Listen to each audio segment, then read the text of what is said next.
Bhairabkund block committee BPFनि मोनसे हाबाफारि दंमोन आरो बेयाव जोङो माने जों जा ब्लक कमिटि गोदानै गायसनदों आरो बे ब्लक कमिटिनिनो माने पावार हेन्डअभारनि मोनसे हाबाफारि दंमोन आरो दिनै आं जा मोनसे गोदान BPF राजनितिक हान्जानि ब्लक कमिटि दानाय जाबाय आं आसा खालामदों बे कमिटिया गोख्रों जागोन आरो लोगोसे जोंनि BPF राजनितिक हान्जानि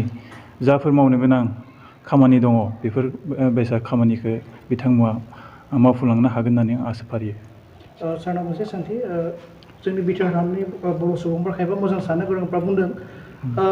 दानि सोलिबाय थानाय बिटिआर सरकारनि मानगोनां प्रमदखौ खावलायदों थांनाय 17 बोसोरनि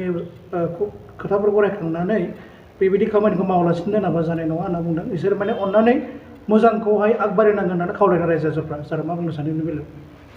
आंबो बेखौनो सानो मानो होनब्ला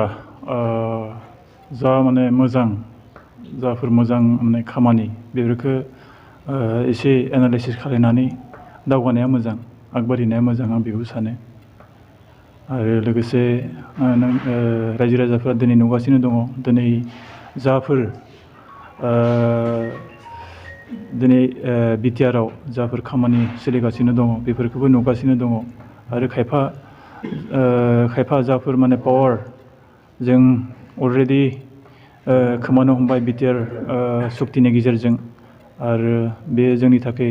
थारैनो मोनसे दुखुनांथाव बाथ्रा जा माने माबाखौहाय BTCखौ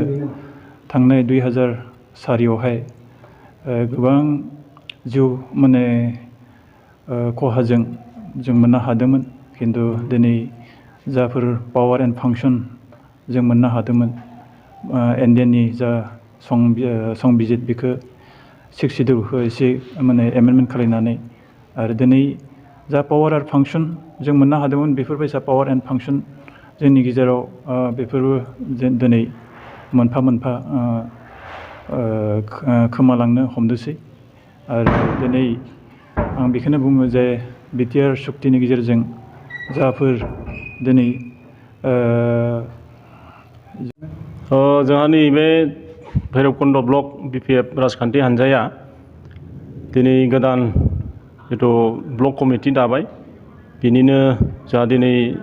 हेन्डिं अभार टेकिं अभार आरो अभारटेकिंनि हाबाफारिया जाबाय दा बे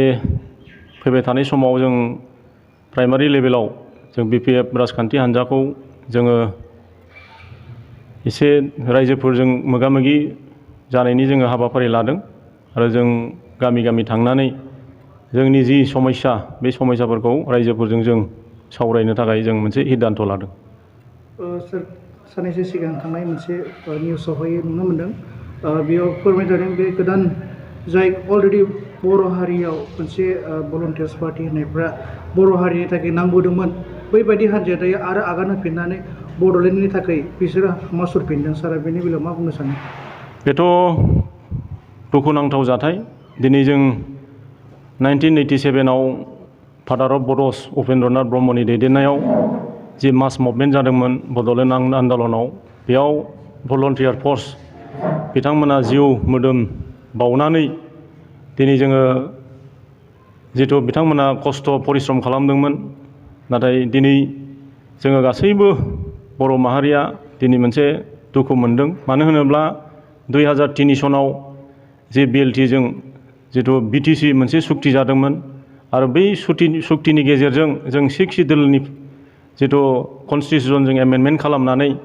जोंनो जि मेक्सिमाम अट'नमि होदोंमोन 40टा डिपार्टमेन्ट जोंनो खुंथायनि जिथु पावार होदोंमोन नाथाय दिनै थांनाय 2020 सननि 27 जिथु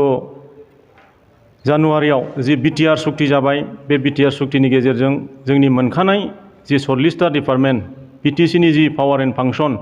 दिनै बियो स्टेट गभर्नमेन्टजों 16टा डिपार्टमेन्टआनो लांजाफिनदों आरो जाय लांजानायनि उनाव दिनै जोंनि मोनखानाय BTCनि पावारफोरा दिनै स्टेट गभर्नमेन्टआ दिनै बेखौ लांनानै जोंनि जिथु 6 सिडिउलनि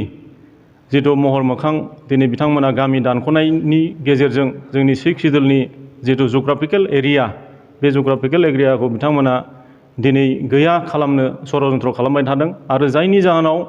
दिनै जोंनि एक्स भलन्टियार फर्सआ दिनै बनसुनि दैदेननायाव जिथु गोदान आलादा बड'लेण्डनि जि आन्दलन बे आन्दलनजों बिथांमोनाबो दिनै